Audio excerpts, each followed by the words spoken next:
নেপালে আসার পর প্রথম আমি নেপালের এই মাছ দেখলাম লেকে।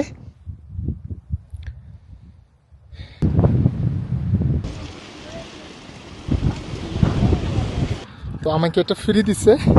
এটা আমরা এখন ধামবা লেক যাচ্ছি। এটা মুস্তাংয়ের মারফা শহর থেকে 4 কিলোমিটার দূরে। আমরা এই দিক থেকে হেঁটে আসছি এবং এই যে ব্রিজ আছে এই ব্রিজ পার হয়ে আমরা ঠিক এই যে পাহাড়টা দেখছেন সামনে, এখানে যাব। এখানেই দুম্বা লেক, এখানে একটা বৌদ্ধদের মনস্ট্রি আছে। এগুলো আপনাদেরকে দেখানোর চেষ্টা করব। খুব বেশি দূর না, পায়ে হেঁটে যেতে পারবেন, সর্বোচ্চ 20 থেকে 25 মিনিট লাগবে। মারফা থেকেও কিন্তু হিমালয় দেখা যাচ্ছে। আপনি দেখেন, আকাশ ভালো থাকলে আপনি এখান থেকেও দেখতে পারবেন। এবং আমরা এখন দুম্বা লেকে যাচ্ছি, এখান থেকে হিমালয়ের পর্বতমালা দেখছি।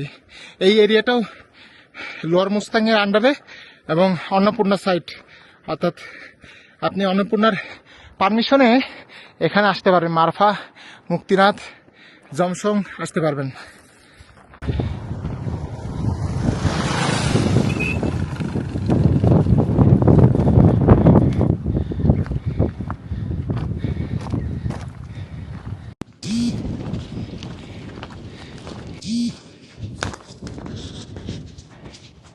আমরা অবশেষে চলে আসছি দুম্বা লেক।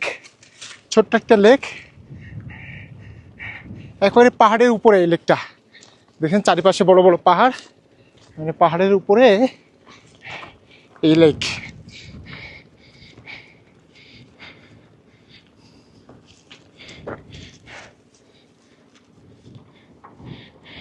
এটা দুম্বা লেক নামে পরিচিত এবং এটার উপরে একটা মনেস্ট্রি আছে বৌদ্ধদের। এটা গেট ওই দিক দিয়ে, সামনে দিয়ে। এখানে উনি আপেল বিক্রি করতেছে, তো আমাকে এটা ফ্রি দিচ্ছে।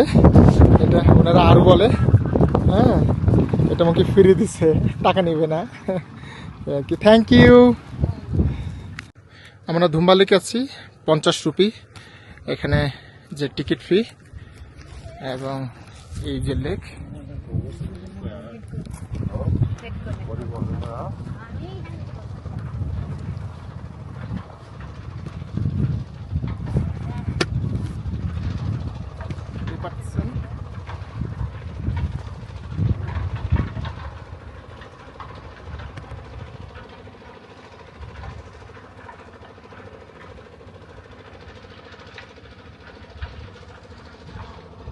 আমরা এখন মুস্তাংয়ে এবং মুস্তাংয়ের এই দুম্বা লেকে।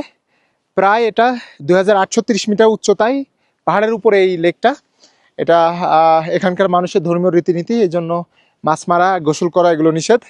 পানির রংটা অনেক সুন্দর এবং নেপালে আসার পর প্রথম আমি নেপালের এই মাছ দেখলাম লেকে। তো মাছগুলো আপনাদের দেখাবো। এখানে মাছ যেহেতু সমুদ্র নাই, নদীও খরস্রোত, খুব বেশি মাছ হয় না।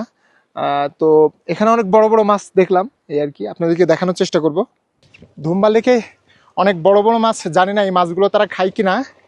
এবং এই লেকের পাশ দিয়ে হাঁটার জন্য রাস্তা অনেক সুন্দর লাগতেছে।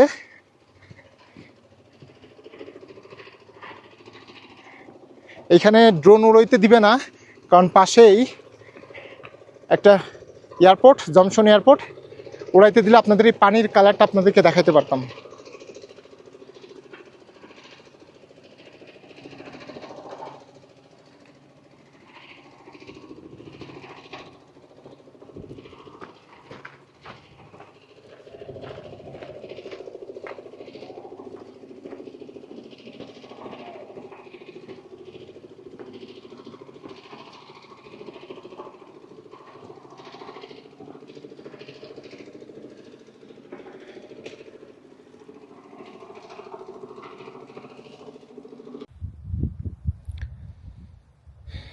অনেক বড় বড় মাছ আছে এখানে। ওনারা এই মাছ খাই কিনা জানি না, অবশ্যই খাই, কারণ এখানে তো মাছের দাম অনেক বেশি।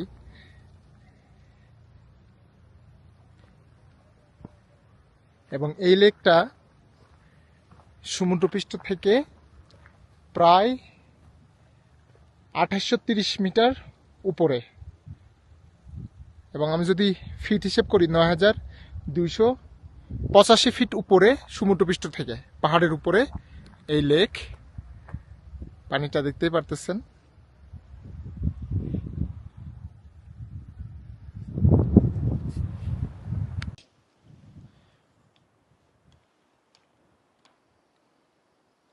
মাছগুলো দেখুন।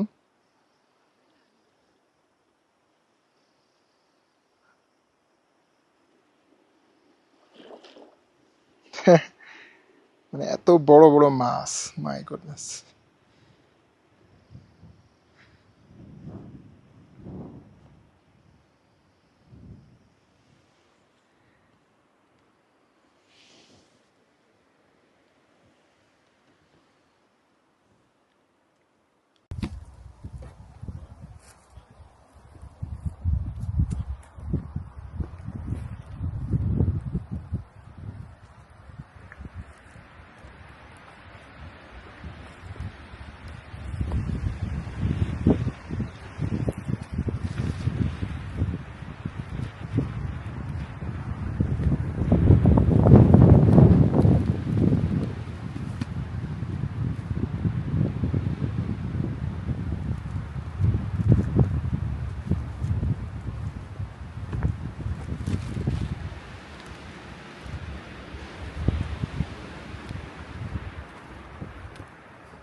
নেপালের এই লেকটি ধুম্বা লেক, এটা ধর্মীয় একটা লেক, কিন্তু এখানকার অনেক কিছুই কনফিউজিং।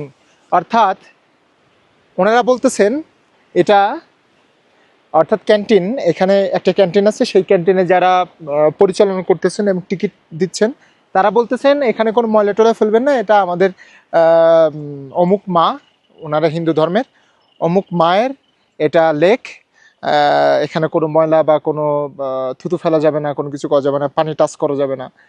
তো আবার দেখেন এই যে পতাকাগুলো, এইগুলো কিন্তু আবার বৌদ্ধ ধর্মের।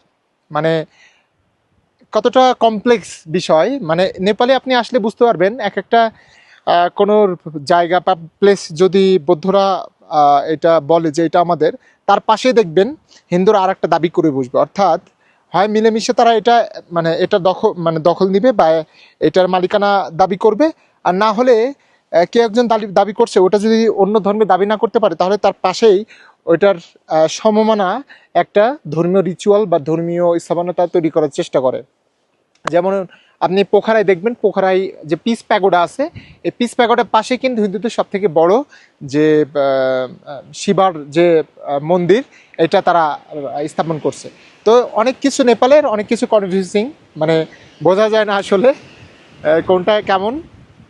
এবং এখানে প্রচণ্ড বাতাস, আপনি দেখতেই পারতেছেন যে আমার ক্যামেরা উল্টে নিয়ে যাচ্ছে, আমাকে উল্টে নিয়ে লেকে ফেলতে পারলে ভালো হয়, যদি লেকে পড়া বা লেকের পানি টাচ করা নিষেধ, তো বাতাস যদি ফেলে দেয় এটা মনে হয় নিষেধ হবে না, এই আর কি। এবং খুবই অসাধারণ জায়গা, বাতাস অনেক ভালো, মানে এখানে চুপচাপ বসে একটু বই পড়া, চা কফি খাওয়ার জন্য পারফেক্ট একটা জায়গা।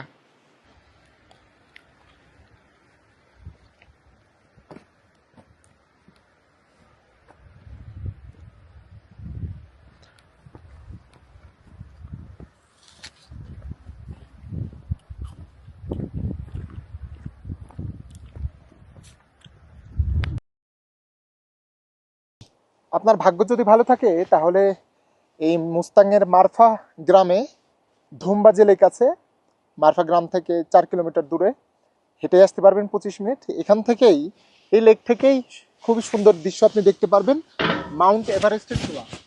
আমি যদি দেখাই আপনি দেখবেন যে এখান থেকে আপনি দেখতে পারছেন কিনা জানি না, একদম এই সোজা মাউন্ট এভারেস্টের চূড়া দেখা যায় যদি আবহাওয়া ভালো থাকে। এবং এখানে শীত না, কিন্তু প্রচণ্ড ঠান্ডা বাতাস, চা কফি খাওয়ার জন্য খুব ভালো একটা জায়গা, এখানকার মানুষের জন্য বিশ্রাম নেওয়ার জন্য খুব ভালো জায়গা। কেউ যদি মনে করে যে এখানে একটু সময় কাটাবে তাদের জন্য এটা ভালো জায়গা।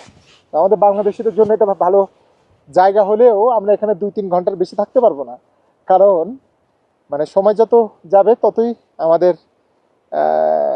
যে কোনো এক জায়গায় থাকাটা অনেক কঠিন। কারণ নেপাল মানেই হাজারো স্থান আছে যেগুলো দেখা বাকি আছে, এবং যারা নেপালে ঘুরতে আসেন তারা শুধু এই ধুম্বা লেক ঘুরতে আসবেন না, অনেক সবগুলো স্পটই ঘুরতে আসবেন। তো এই জন্য এক জায়গায় স্থির হয়ে থাকা অনেক কঠিন।